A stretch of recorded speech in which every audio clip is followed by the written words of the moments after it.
বরং তিনি মহৎ এক হিকমত এর জন্য বিশেষ উদ্দেশ্যে দুনিয়া সৃষ্টি করেছেন।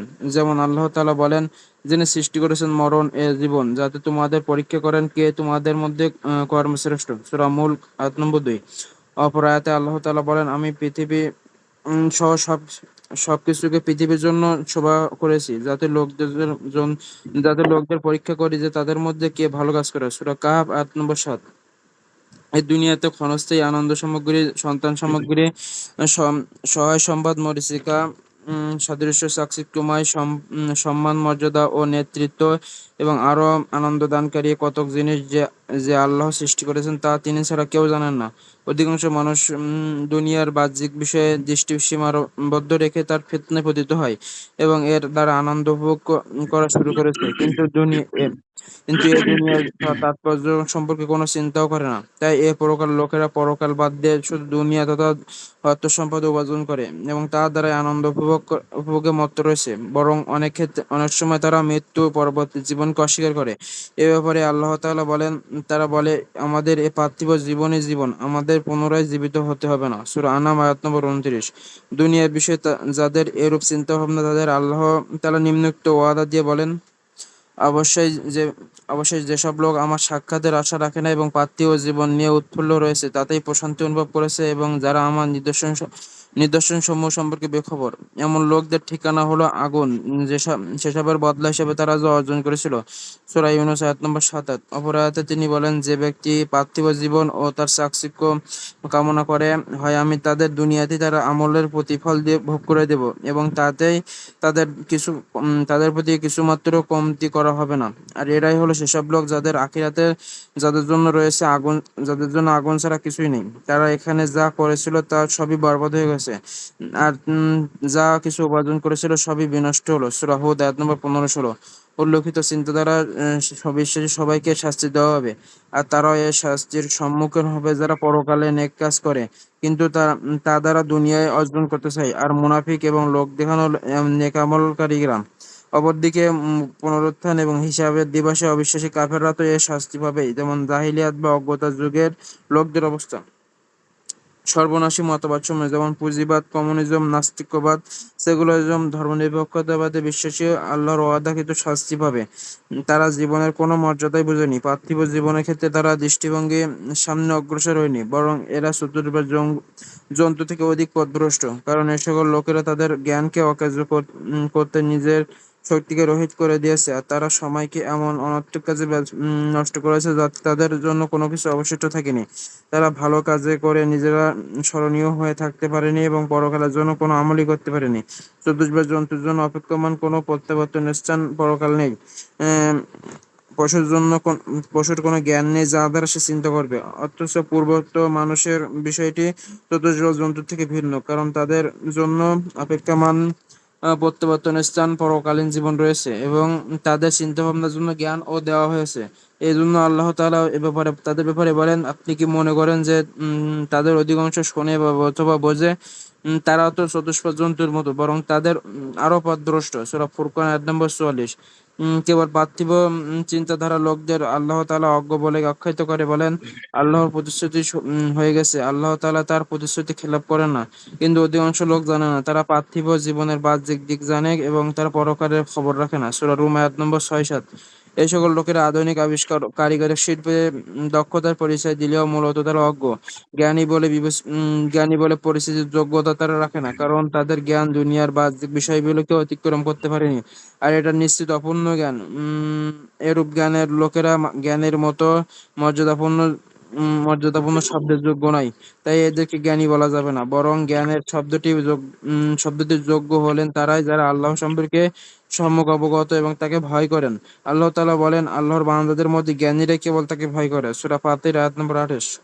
পৃথিবীর বস্তুবাদী চিন্তা থেকে আরো দৃষ্টান্ত দিতে গিয়ে মহান আল্লাহ কারুনের কথা উল্লেখ করেছেন, যাকে তিনি অঢেল সম্পদ দান করেছিলেন। অতঃপর কারণ জাঁকজমক সহকারে তার সম্প্রদায়ের সামনে বের হলো। তারা পার্থিব জীবন কামনা করত।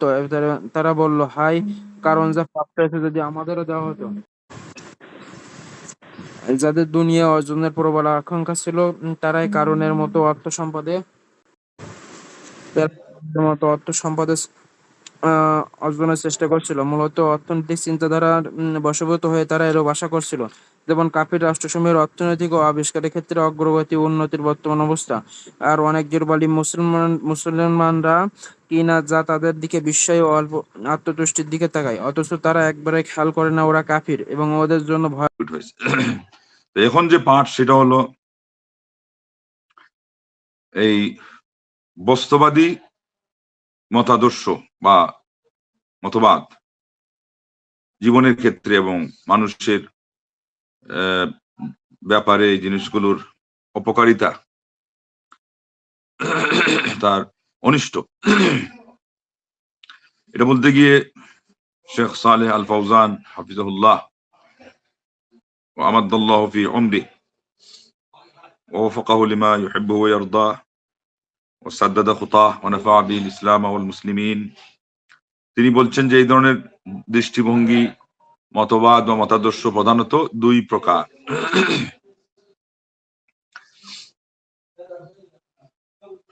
একটা হলো পুরা জীবনকে বস্তুগত চিন্তায় দেখা, আর আরেকটা হলো বস্তুগত দিকের ব্যাপারে কিছু উপকারী দিক সাপেক্ষে সেটা বিশুদ্ধ, উনি বলেছেন। আর প্রত্যেকটা দৃষ্টিভঙ্গিরই প্রভাব রয়েছে। মানে একটা হলো যেটা নিছক দুনিয়াবী চিন্তা নিয়ে থাকে, এটা হলো কুপ্রভাব, আর যেটা হলো ভালো চিন্তায় থাকে ওটা বিশুদ্ধ। এখন শুধুই পুরা জীবনটাকে যারা বস্তুগত চিন্তা নিয়ে থাকে, এরা হলো কিভাবে ওই যে আমরা এক বাক্যে বলি যে খাও দাও ফুর্তি করো, এটাই হলো তাদের চিন্তা। এই দুনিয়াতে আমরা আসছি, আমাদের আর কোনো চিন্তা নাই, আয়েশ আরাম এবং কিভাবে খালি আয় উপার্জন বেশি করা যায়, এরা কোনো পরিণতির চিন্তা করে না। এবং এই দুনিয়াকে আল্লাহ পাক যে ক্ষেত্র বানিয়েছেন, শস্য ক্ষেত্র নয় বরং ইবাদত করে জান্নাত উপার্জনের ক্ষেত্র, এটা তারা খেয়ালই রাখে না। আর এর বিপরীতে আরেক দল হলো দুনিয়াকে তারা আমলের জায়গা বানিয়েছে এবং পরকালকে তারা প্রতিদানের জায়গা হিসাবে নিয়েছে। অতএব তারা দুনিয়াতে নেক আমলের মাধ্যমে যদি কালাতিপাত করে, তাহলে তারা উভয় জগতেই লাভবান হবে। আর যে ব্যক্তি এই লক্ষ্য উদ্দেশ্যকেই নষ্ট করে দিয়েছে, তার আখেরাত নষ্ট হয়ে গেছে। এটার কথা আল্লাহ কুরআনে বলছেন সূরা হজ্জের 11 নম্বর আয়াত। আল্লাহ রাব্বুল আলামিন দুনিয়ার জীবনকে খেলতামশার জন্য বানান নাই, এটার কথা বলেছেন সূরা মুলকের 2 নম্বর আয়াত। এইভাবে সূরা কাহফের 7 নম্বর আয়াতে আল্লাহ বলে দিয়েছেন এটা হলো পরীক্ষা নেওয়া হবে যে কে কার অপেক্ষা আরো বেশি উত্তম আমলকারী। তাইলে এই দুনিয়ার মধ্যে আল্লাহ যেগুলো দিয়েছেন সৌন্দর্য বর্ধক হিসাবে, ধন দৌলত, সন্তান সন্ততি, মান সম্মান, পদবি এবং আরো যত উপভোগ্য জিনিস, এগুলো সব হলো আল্লাহ রাব্বুল আলামিনের দান, এবং তিনি যেভাবে পরিচালনা করতে বলেন সেভাবে পরিচালিত হলে প্রশংসনীয় হবে, না হলে নিন্দনীয় হবে তাদের পরিণতি এবং তাদের আচরণ। অতএব যারা চিন্তাটা শুধুমাত্র দুনিয়ার মধ্যেই ক্ষান্ত রেখেছে, তারাই ওই মস্ত বস্তুবাদী হয়ে যারা এটাকে তার উদ্দেশ্য পর্যন্ত লক্ষ্য রেখে কাজ করেছে, তারা উভয় জগতে উপকৃত হয়েছে। এই শুধু দুনিয়ার চিন্তা নিয়ে তারা করে, এদের কথা আল্লাহ সূরা আনামের 29 নম্বর আয়াতে বলে দিয়েছেন যে তারা বলে এটা শুধু দুনিয়ার জীবনই মূল, আর আমাদেরকে আর পরে তোলাই হবে না। তার মানে এরা নাস্তিক। এই যে নাস্তিকদের কথা কোরআনে আগেই বলা হয়েছে, এরা পরকাল বিশ্বাসই করে না। তাই জন্য এদেরকে ভয় দেখি আল্লাহ রাব্বুল আলামিন কি বলেছেন সূরা ইউনূসের 7 এবং 8 নম্বর আয়াত, যে যারা আমার সাক্ষাতে আশাবাদী নয় এবং দুনিয়ার জীবন নিয়ে তারা সন্তুষ্ট, এখানে তারা পরিতৃপ্ত এবং আমার নিদর্শন থেকে তারা উদাসীন, তাদের ঠিকানা হলো জাহান্নাম। তাদের কৃতকর্মের বদলা হিসেবে তারা জাহান্নাম পাবে। লা ইলাহা ইল্লাল্লাহ। ঠিক তো সূরা হুদের 15 এবং 16 আল্লাহ বলছেন যে যারা এই দুনিয়া এবং তার চাকচিক্য এটাই চায়, আমি তাদের কাজগুলোকে এখানেই পরিপূর্ণ করে দিব। তাদের কাজ মানে কর্মফল, এখানে কিছু কম করা হবে না। কিন্তু এরা এমন মানুষ যে তাদের পরকালে জাহান্নামের আগুন ছাড়ার কোনো অংশ নাই। তারা যা করেছে তাদের সকল আমল বাতিল, মানে পরিণতির দিক থেকে পরিণতি হিসাবে কিছুই পাবে না, এবং তারা যা করতো এটাও বাতিল, যেহেতু তাদের চিন্তাটাই ছিল ভুল।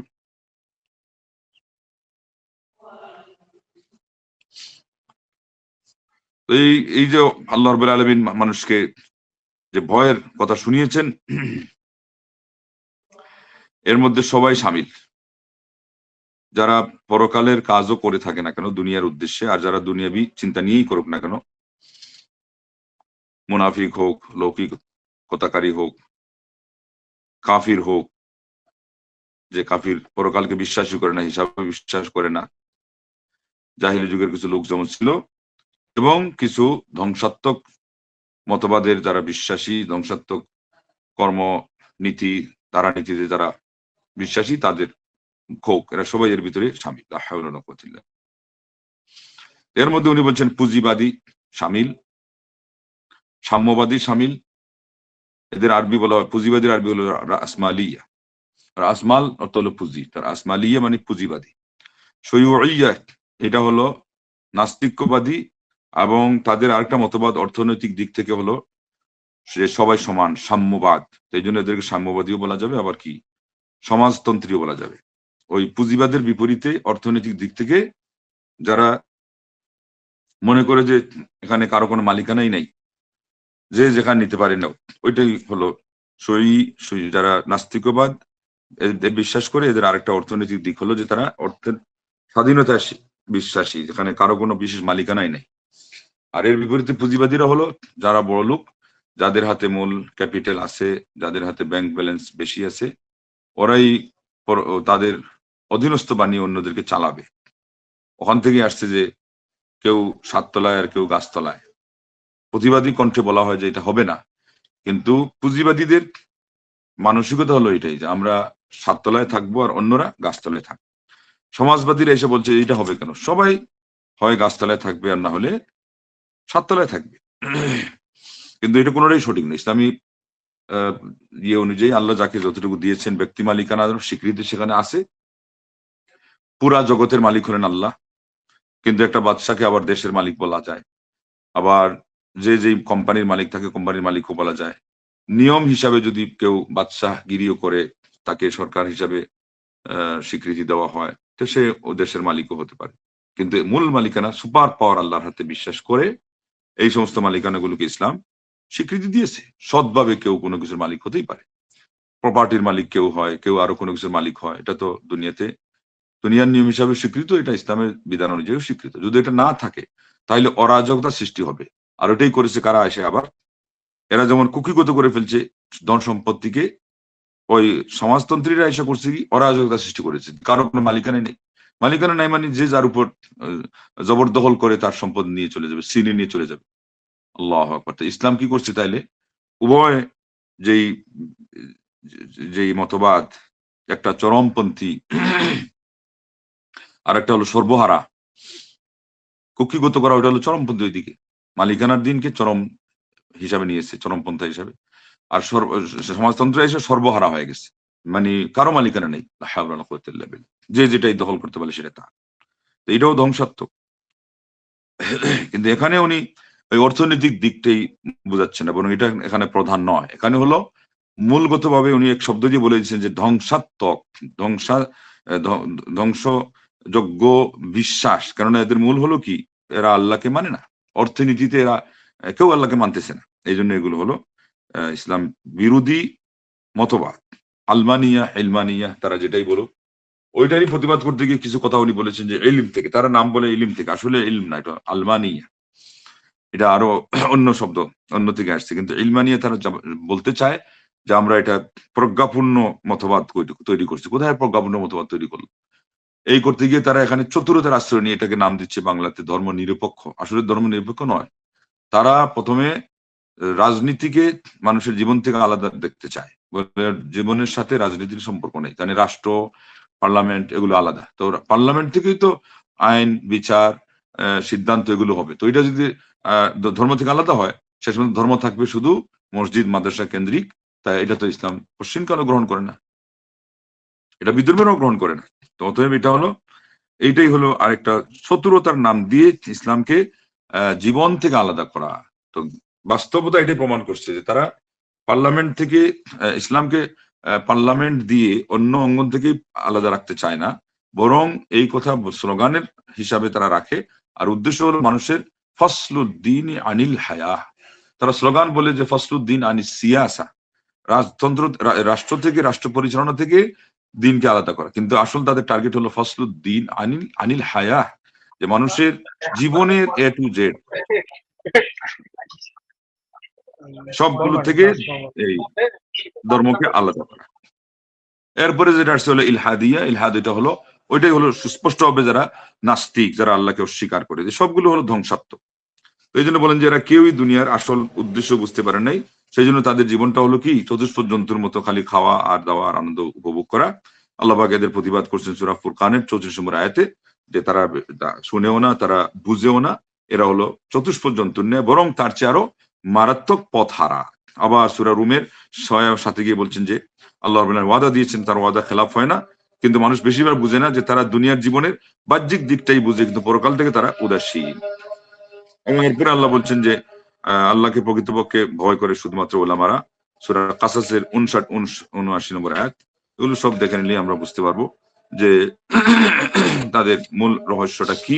বরং আল্লাহ পাক আমাদেরকে বিপরীতে দুনিয়াতে আখিরাতে টার্গেট নিয়ে চলতে বলেছেন, আর এদের বিরুদ্ধে, ইসলামের শত্রুদের বিরুদ্ধে আরো আমাদেরকে এই সমস্ত যে উপাদানগুলো আছে আধুনিক, এগুলো দিয়ে আমরা যুদ্ধের ক্ষেত্রে যে অস্ত্র তৈরি করে আরো শত্রুদের মোকাবেলা করতে পারি, সেই কাজে লাগাইলে এটা হবে প্রশংসনীয়। সূরা আনফালের 60 নম্বর আয়াতে আল্লাহ বলছেন যে তোমরা তোমাদের সাধ্যপক্ষে তোমরা কি করো, শত্রুদের মোকাবেলায় তোমরা শক্তি সঞ্চয় করো।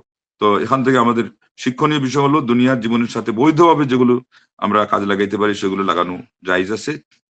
আর এই তারা যে দৃষ্টিভঙ্গি নিয়ে যেভাবে এটা ব্যবহার করছে, এটা হলো হারাম।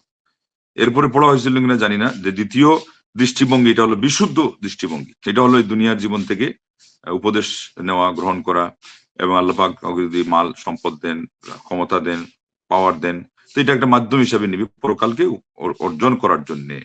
তা এই হিসাবে কেউ যদি নেয়, তাহলে এটা কি করা যায় না, এটাকে নিন্দা করার কোনো কারণ নাই। তারপরে বলছেন দুনিয়া হলো জিহাদের জায়গা, সালাত, সিয়াম, আল্লাহর পথে ব্যয় করা এবং ভালো কাজে প্রতিযোগিতা করা। এরপরে দলিল দিয়েছেন যে তোমরা খাও, পান করো তৃপ্ত হয়ে, বিমা আসলাফতুম ফিল আইয়ামিল খালিয়া। যদি আমরা এইভাবে কাজ করতে পারি, তাহলে আমাদের সবার জন্য এটা থাকবে, যে জান্নাতবাসীদের জন্য আল্লাহ বলছেন যে সেখানে গেলে তোমরা উপভোগ করবে। এটা দিয়ে বুঝাইলেন আমাদের আসল উপভোগের জায়গা পরকাল। সূরা আল হাক্কার 24 নম্বর আয়াত, এখান থেকে আমরা এটা পাই। তো যাই হোক, আমাদের এ পর্যন্ত আজকে যেহেতু সময় শেষ, আমরা বিদায় নেই। আসসালামু আলাইকুম।